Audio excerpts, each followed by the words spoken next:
ভবানীপুরে ভয়ে কাঁপছেন মমতা বন্দ্যোপাধ্যায়। আপনারা 1.5 মাসের জন্য সরাবেন হোদল কুতকুতের দল। শুভেন্দু অধিকারী একেবারে দিল্লি থেকে ফিরেই বলবো সোজা ভবানীপুরে যতগুলো চটি চাটা আছে বাংলা থেকে কর পগার পার। শুভেন্দু অধিকারীর এই যে এত লোক এত মানুষ দেখে তৃণমূল কংগ্রেস ঘাবড়ে গিয়ে আর্জেন্ট মিটিং ডেকে ফেলেছেন। চমক আছে, বিস্ময়ও আছে। যেটা প্রত্যাশিত ছিল এরকম অনেক সিট আছে, আবার বিস্ময় আছে। আমি খুব পুলিশকে ব্যবহার করে বিজেপিকে ভয় দেখানোর চেষ্টা। খবর পেয়ে ভবানীপুর থানায় হাজির বিরোধী দলনেতা শুভেন্দু অধিকারী। তাই বিজেপিতে যোগ দিতে চাই। কাল সিদ্ধান্ত নিয়েছি, কালই ফোন করে বিজেপিকে জানিয়েছি যে আমি বিজেপির প্রার্থী হিসেবে দাঁড়াতে চাই। মমতা বন্দ্যোপাধ্যায়কে একেবারে বোতলবন্দি করে দিয়েছে নির্বাচন কমিশন। মমতা বন্দ্যোপাধ্যায়কে এরকম জব্দ হতে আমি অন্তত কোনো ভোটের আগে দেখিনি। এতগুলো নির্বাচন দেখেছি, গত প্রায় 25 বছর ধরে নির্বাচন দেখেছি। সিপিএম এর আমলেও নির্বাচন দেখেছি, 2011-র পর মমতা বন্দ্যোপাধ্যায়ের আমলেও নির্বাচন দেখেছি। মমতা বন্দ্যোপাধ্যায়কে এতটা জব্দ করে দিতে কোনো নির্বাচন কমিশনকে আগে দেখিনি। জ্ঞানেশ কুমার মমতা বন্দ্যোপাধ্যায়কে একেবারে এই রাজ্যে শাসক দলের বিরুদ্ধে হাওয়া যতই প্রবল হোক, যতক্ষণ পর্যন্ত না এই রাজ্যে 355 বা 356 ধারা জারি করে ভোট হচ্ছে, ততক্ষণ পর্যন্ত ভোটটা প্রহসন হয়ে থাকবে। এই চটি চাটারা পুলিশ থেকে শুরু করে প্রশাসনের বিভিন্ন অংশে যেভাবে বসে আছে এবং যেভাবে দিদিমণি এদেরকে নির্লজ্জের মতো ব্যবহার করে। মিটিংটি ডেকেছেন জয় হিন্দ ভবনে, যেখানে ইমিডিয়েটলি ডাকা হয়েছে সুব্রত বক্সি সহ কাজরি ব্যানার্জি এবং মমতা ব্যানার্জির ভাই কার্তিক ব্যানার্জি। ওনারা অলরেডি নাকি শুভেন্দু অধিকারীর এই প্রচার দেখে ডোর টু ডোর যাওয়া ভিজিট করা শুরু করে দিয়েছেন। এখন কোয়েশ্চেন হচ্ছে কে এগিয়ে? প্রচার তো ভাই দুই পক্ষের দিক থেকেই করা হবে, কিন্তু এগিয়ে কে? রেজাল্ট কি বলছে? তো রেজাল্ট তো ভবিষ্যতে বলবে। আপাতত আমরা একটু ব্যাকে দেখে আসবো যে ইতিহাস কি রয়েছে এই ওয়ার্ডের। মমতা ব্যানার্জির ওয়ার্ড চলে গিয়েছিলেন, ওখানে প্রচার করেছেন, কিন্তু ওখানে একটা গন্ডগোল হয়েছে বা পাকানোর চেষ্টা হয়েছিল। ওনার যা ক্রেজ, ওনাকে ঘিরে যে উচ্ছ্বাস, টিএমসির লোকেরাও ওটাও মানে কোনো একটা জায়গায় ঢুকে গিয়ে অন্য টাইপের স্লোগান দেওয়ার চেষ্টা করছিলেন। তো শুভেন্দু অধিকারী যেটা করেছেন আজকে, মানে প্রচার বা ওইসবের পাশাপাশি ভবানীপুর থানাতে চলে গেছিলেন। এই ছবি ভবানীপুর থানাতে যাওয়ার ছবি দেখছেন, ঢুকে গেছিলেন। তো ঢুকে গিয়ে কি বলে এসছেন সেটাও তো উনি বাইরে বেরিয়ে এসে বললেন। মাস্টার স্ট্রোক নাকি ব্লান্ডার, কি ভাবছেন? তার থেকেও বড় কথা হচ্ছে আপনি কেন ভাবছেন। এখন তো আপনার দেখার সময়। যার এই বিষয়টা নিয়ে ভাবার গুরুদায়িত্ব মাথার উপরে ছিল তিনি ভেবে নিয়েছেন।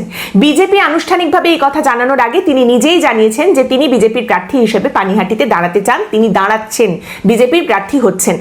এখন যেদিকের জল যেদিকে গড়ানো সেদিকেই গড়াবে এবং আপনি সেটা দেখতেই পাবেন।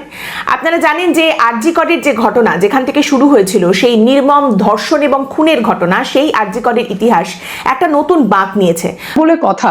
2014 সালের লোকসভায় 496টি ভোটে এই ওয়ার্ড থেকে পিছিয়ে ছিল তৃণমূল কংগ্রেস। 2014 সাল থেকে যদি পেছাতে শুরু করে, তার মানে অবস্থা একবার ভাবুন। 2019 সালে বিজেপি এগিয়েছিল এই ওয়ার্ড থেকে।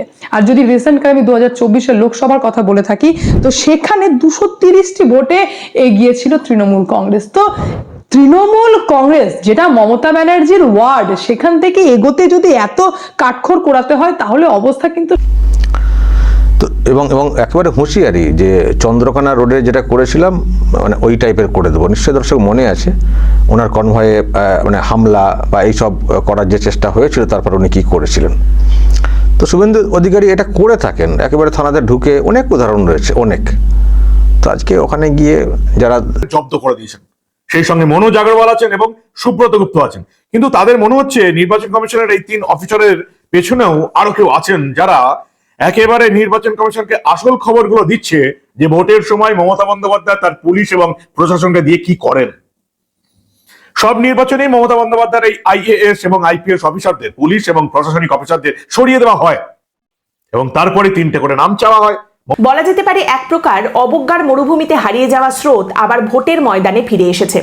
এই মুহূর্তে সংবাদ মাধ্যমগুলিতেও বলা হচ্ছে দাবামা বেজে গেছে। আপনারা দেখবেন সংবাদ মাধ্যমগুলি বলছে কোর্ট থেকে ভোটের ময়দানে দাঁড়ালেন এবার অভয়ার পরিবার। কিন্তু সেই সমস্ত প্রতিষ্ঠিত সংবাদ মাধ্যমগুলিতেও আপনি দেখবেন অভয়ার মা যখন কথা বলছেন তখন কিন্তু তার মুখটা এখনো ব্লার করে দেখানো হচ্ছে। বিজেপির প্রার্থী হিসেবে তিনি দাঁড়ালেও তার মুখটা এভাবে ব্লার করেই এখনো পর্যন্ত দেখানো হচ্ছে। তার কারণটা কি জানেন? কারণ আমাদের দেশের নিয়ম নীতি আইন সেখানে বলা আছে নির্যাতিতার পরিবারের কারুর ছবি এইভাবে প্রকাশ সত্যি খুব চাপের আছে। নন্দীগ্রাম থেকে মমতা ব্যানার্জি অলরেডি হেরেছেন, ভবানীপুরের এই 73 নম্বর ওয়ার্ডে বুঝিয়ে দিচ্ছেন যে পরিস্থিতি খুব একটা ভালো না। সেখানে যদি মমতা ব্যানার্জির ওয়ার্ডে গিয়ে এবার যদি বিজেপি এগিয়ে যায় রেজাল্টে, তাহলে কিন্তু ভাই পরিস্থিতি ভয়ঙ্কর থেকে ভয়ঙ্কর রূপ নেবে। আর তার প্রভাব যে চারিদিকে কিভাবে ছড়াবে সেটাও আপনারা দেখতেই পাবেন। মানে একটা সিটের প্রভাব অন্য সিটে পড়তে খুব একটা বেশি সময় লাগে না। শুধু এখানেই নয়, দিদি এখন নতুন শুরু করেছেন নবান্নের পুনর্বহাল করা, আর কমিশন শুরু করেছেন সেই বহালের আর্জি খারিজ করা। মানে এরকম খেলা চলছে, যে বিষয় বিস্তারিত আমি জানাবো। আজকে নাকি টিএমসি জরুরি বৈঠক করেছে। সুব্রত বক্সি, ববি হাকিম এবং ওখানকার সব যারা কাউন্সিলর আছেন ওয়ার্ডের সবাইকে নিয়ে নাকি জরুরি বৈঠক করেছেন। বৈঠক করে কমিটি গঠন ইত্যাদি কত কি। ব্যাপারটা হচ্ছে হঠাৎ করে এত জরুরি কেন হয়ে পড়লো? এদিকে শুনছি ঈদের পর নাকি প্রচারে নামা হবে, কত কি টিএমসির তরফ থেকে বক্তব্য আসছে। তো হঠাৎ করে ঈদের আগে, চাঁদ রাতের আগেই এরকম জরুরি বৈঠক। মমতা বন্দ্যোপাধ্যায় 3টে করে নাম পাঠান, সেই 3টে নামের মধ্যে একটাকে সিলেক্ট করে আবার সেই পদে মমতা বন্দ্যোপাধ্যায়ের কাছের অফিসারকে বসিয়ে দেওয়া হয়। আর এবারে ভোটের আগে ইলেকশন কমিশন দায়িত্ব নেওয়ার আগে মমতা বন্দ্যোপাধ্যায় প্রায় রিসাপল করে দিয়েছিলেন। অর্থাৎ তিনি যাদেরকে যে পদে দেখতে চাইছেন সেই পদ থেকে সরিয়ে দিয়েছিলেন, যাতে ইলেকশন কমিশন আদর্শ আচরণবিধি চালু হয়ে যাবার পর যখন তাদেরকে অপসারণ করবেন, তার প্রিয় অফিসারদের আবার সেই জায়গায় ফিরিয়ে আনা যাবে। এবারে নির্বাচন কমিশন একেবারে উল্টো রাস্তা নিয়েছে। সেই সংবাদ মাধ্যমে বা কোনো রকম প্রচারে দেখানো যাবে না, এই বিষয়টাকে কিছুদিন আগেই অভয়ার বাবা মা কিন্তু চ্যালেঞ্জ করেছেন। তারা জানিয়েছিলেন যে এটা নিয়ে তারা শীঘ্রই আদালতে যাচ্ছেন, পিটিশন জমা করবেন এবং তাদের বক্তব্য ছিল যে অপরাধ যারা করেছে তাদের মুখ যদি দেখা যায়, যারা অপরাধীদের সাহায্য করেছে তাদের মুখ যদি দেখা যায়, তাহলে তাদের মেয়ে এবং তারা কেন মুখ লুকিয়ে থাকবেন? এরই বা মানে এত তাগিদ কিসের? তাহলে কি শুভেন্দু এই মাঠে নামতেই কোথাও কি এটা মানে কাঁপুনি ধরে গেছে বেশি করে? এমনিতেই হাঁটু কাঁপারই কথা, কারণ লড়াই যখন শুভেন্দু অধিকারী।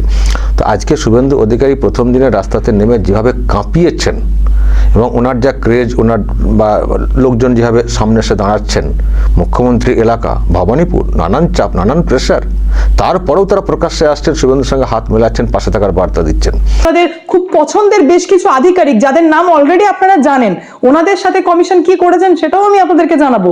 কিন্তু তার আগে আমি রাজীব ব্যানার্জির বিষয়ে আপনাদেরকে কিছু শেয়ার করতে চাই। দেখুন, যারা 2021 সালে বিজেপিতে চলে গেছিল তৃণমূল কংগ্রেসের থেকে, মানে তৃণমূল কংগ্রেসকে ছেড়ে, তারা পুনরায় আবার কান্নাকাটি করে মমতা ব্যানার্জিকে দেখে মানে ভীষণভাবে কান্নাকাটি করে অভিষেক ব্যানার্জির হাতে পায়ে ধরে পুনরায় আবার তৃণমূল কংগ্রেসে ফিরেছে ঠিকই, কিন্তু কেউ আর সেই জায়গায় নেই। মানে একে তো অপসারণ করে দিচ্ছে, মমতা বন্দ্যোপাধ্যায়ের অনুমতির অপেক্ষা করছে না, কোনো 3টে নাম আর চেয়ে পাঠাচ্ছে না। আবার উল্টে মমতা বন্দ্যোপাধ্যায়ের এই কাছের অফিসারদের, আইএএস এবং আইপিএস দের, পুলিশ এবং প্রশাসনিক কর্তাদের সম্পূর্ণ ভিন রাজ্যে বদলি করে দিচ্ছে, যাতে ভোট থেকে শুধু অপসারণ নয়, এই ভোটে কোনো রকম প্রভাব ফেলতে না পারেন এই রাজ্যের মাটিতে দাঁড়িয়ে। ভয়ঙ্কর অবস্থা। মমতা বন্দ্যোপাধ্যায় আজকে আবার চিঠি দিলেন জ্ঞানেশ কুমারকে, এবং মানে এইসব দেখে কি মানে আবার কেঁপে গেছে কালীঘাট? মানে কালীঘাট না, মানে ওনার বাড়ি টাড়ি সব কি কেঁপে গেছে? নতুন ভূমিকম্প হয়েছে? সেই জন্য আর সময় নষ্ট না করে ঈদ হবে, ঈদের মতো তার আগে বসে যাই, আগে আমি বাঁচবো কি না, মানে আমি জিততে পারবো কি না, সেই জন্য জরুরি বৈঠক।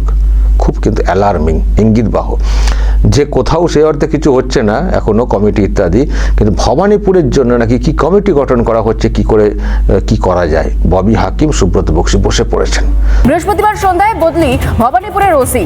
পুলিশকে ব্যবহার করে গেরুয়ার ঝড় রুখতে চাইছে তৃণমূল। হারের ভয় পুলিশকে দলীয় ক্যাডার হিসেবেই ব্যবহার ঘাসফুল শিবিরের।